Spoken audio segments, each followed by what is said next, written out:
మన లైఫ్‌లో మనకంటే ముందు మనకి ఇతరుల మాటలు గుర్తొస్తాయండి. వాళ్ళు ఏమనుకుంటారో, వాళ్ళకి ఈ మాటలు నచ్చుతాయో లేదో, వారు నొచ్చుకుంటారేమో, ఇలా అంటే వాళ్ళు బాధపడతారేమో, వాళ్ళు ఒప్పుకోరేమో, ఇలా చేస్తే తప్పనుకుంటారేమో, నన్ను బ్యాడ్ అనుకుంటారేమో, ఇలాంటి ప్రశ్నలతో మన జీవితాన్ని మనమే చిన్నదిగా చేసేసుకుంటామండి. ఈ వీడియో చివరి వరకు చూస్తే మీ దృష్టికోణం ఖచ్చితంగా మారుతుందండి. ఎక్కడ స్కిప్ చేయొద్దు. వెల్కమ్ టు సైలూస్ మనసున మనసై.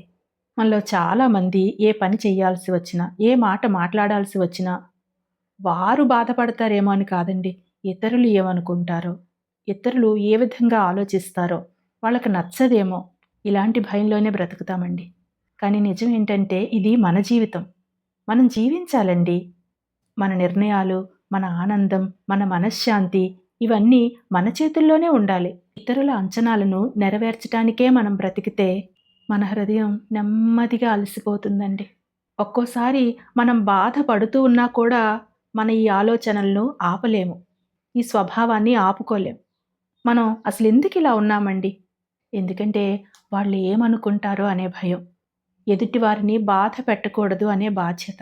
మనకు చిన్నప్పటి నుండి అలవాటు చేసిన పీపుల్ ప్లీజింగ్ అనే ఆలోచన, స్వభావం. కానీ ఒక్కటి గుర్తుపెట్టుకోండి, ఈ ప్రపంచంలో ప్రతి ఒక్కరిని సంతోషపెట్టడం ఎవరికీ సాధ్యం కాదండి. అలానే మన కోసం మనం బ్రతకడం అంటే ఏం చెయ్యాలి? స్వార్థంగా ఉండమని కాదండి మన కోసం మనం బ్రతకడం అంటే. మన సెల్ఫ్ రెస్పెక్ట్‌ని కాపాడుకోవాలి. మన భావాలకు విలువ ఇవ్వాలి. మన హద్దుల్ని మనం నిర్ణయించాలి. బౌండరీస్ పెట్టుకోవాలి. శారీరక, మానసిక ఆరోగ్యానికి ప్రాధాన్యత ఇవ్వాలి. నో చెప్పాల్సిన అవసరం వస్తే నో చెప్పాలి. ఒకవేళ ఇవేవి మీరు చేయలేక, అలవాటు చేసుకోక, ఆచరించక, ఇతరుల కోసం మాత్రమే మీరు బ్రతికితే కొద్ది రోజుల్లో మీకు మీరు శూన్యమైపోతారండి. ఖాళీగా అయిపోతారు. మీకు మీరుండరు. చిరాకు, బాధ, ఒత్తిడి ఇవన్నీ కూడా మిమ్మల్ని నింపేస్తాయి. అసలు ఒక్కోసారి మీరెందుకు బతుకుతున్నారో కూడా మీకు అర్థం కాని పరిస్థితి వస్తది. కానీ మన కోసం మనం బ్రతికితే పీస్‌ఫుల్‌గా ఉంటాము. మన మనశ్శాంతి మన చుట్టూ ఉన్న వాళ్ళకు కూడా మనశ్శాంతినిస్తదండి. మీలో ఏముంటే మీరు అదే ఎదుటి వాళ్ళకి ఇవ్వగలరు. మీరు సంతోషంగా ఉంటే ఎదుటి వారికి సంతోషాన్నిస్తారు. మన దగ్గర లేని దాన్ని వేరే వాళ్ళకి ఎలా ఇస్తామండి? సో, మనం సంతోషంగా ఉండాలి. వేరే వారికి సంతోషాన్ని ఇవ్వాలి. అలా సంతోషంగా ఉండాలంటే ముందు మనం ఇంపార్టెంట్. మన మనసు ఏమడుగుతుంది?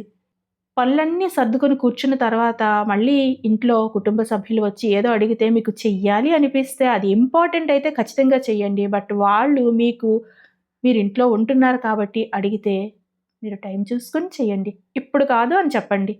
అట్‌లీస్ట్ ఇప్పుడు కాదు తర్వాత. దానివల్ల మీరు బ్యాడ్ అవ్వరండి. మీకు మీరు బౌండరీ పెట్టుకోవడం వల్ల అట్‌లీస్ట్ మీకు స్పేస్ దొరుకుద్ది. ప్రతిసారి వచ్చి మిమ్మల్ని డిస్టర్బ్ చేయరు. ఇది ఇంపార్టెంట్ కూడా. ఒక ఆఫీస్‌లో ఉండేవాళ్ళు ఆఫీస్ టైమ్ అంటూ ఒకటి ఉంటుంది గదండీ! సో, ఇంట్లో ఉండేవాళ్ళకి కూడా అలానే పెట్టుకోవాలి. అలా అయితేనే మీరు సంతోషంగా ఉంటారండి. లేకపోతే 24 గంటలు మీరు అవైలబుల్‌గా ఉంటే మీరు ప్రశాంతంగా ఉండలేరు. ఎదుటి వారిని ప్రశాంతంగా ఉంచలేరు. మీకు అర్థమైందనే అనుకుంటాను. అండ్ ఎప్పుడూ కూడా అందరికీ ఓకే, అలాగే, సరే అనేవాళ్ళని చూసారా అండి? వారు బయటకు నవ్వుతారేమో గానీ, లోపల చాలా బాధపడుతూ ఉంటారండి. అలసిపోయి ఉంటారు. అదే తనకు నచ్చినట్టుగా ఉండే వ్యక్తి ఖచ్చితంగా పీస్‌ఫుల్‌గా ఉంటారు. నిజంగా పీస్‌ఫుల్‌గా ఉంటారు. నిజంగా ఆనందంగా ఉంటారు. స్థిరంగా ఉంటారు. గుర్తుపెట్టుకోండి, ఇది మీ జీవితం. మీ డ్రీమ్, మీ మనసు, మీ ఆనందం ఇవన్నీ మీకు ముఖ్యం. మీ ఆనందం మీ బాధ్యతండి. ఇతరుల అభిప్రాయాలదేముందండి? అవి వాతావరణం లాంటివి. మార్పులొస్తూ ఉంటాయి. కానీ మీ జీవితం ఒక్కటే నిజమండి. అవతల వారి ఒపీనియన్స్‌ని వినాలి. ఓకే. కానీ అన్ని వేళలా అవతల వారి అభిప్రాయానికే విలువ ఇస్తూ పోతే మీ జీవితం ఎప్పుడూ కూడా వారి చేతుల్లోనే ఉంటాదండి. కాబట్టి మై డియర్ ఫ్రెండ్స్, నేను చెప్పేదొకటే. మీకోసం మీరు బ్రతకండి. ఇతరుల కోసం కొంత బతకండి. అండ్ మిమ్మల్ని మీరే కోల్పోయినంత బ్రతుకు ఎక్కడా బ్రతకొద్దండి. దానివల్ల మీకు విలువ ఉండదు, మీకు మనశ్శాంతి ఉండదు. ఉన్న ఒక్క జీవితం కూడా ఎంతసేపు ఏడుస్తూనే అయిపోతదండి. ఒక్కటి గుర్తుపెట్టుకోండి, గతించిన కాలం మళ్ళీ రాదు. ఇంతవరకు ఈ పొరపాటు చేసి ఉంటే ఇక మీదట ఈ పొరపాటు చేయకుండా మిమ్మల్ని మీరు సరిదిద్దుకోండి. అండ్ ఇలా అంటున్నానని ఫ్యామిలీని నెగ్లెక్ట్ చేయాలనో, లేకపోతే ఎవరిని ఖాతరు చేయకూడదనో అలా ఏం కాదండి. ఇది మీ విజ్ఞత, మీ తెలివితేటలు, మీ మనస్సాక్షి.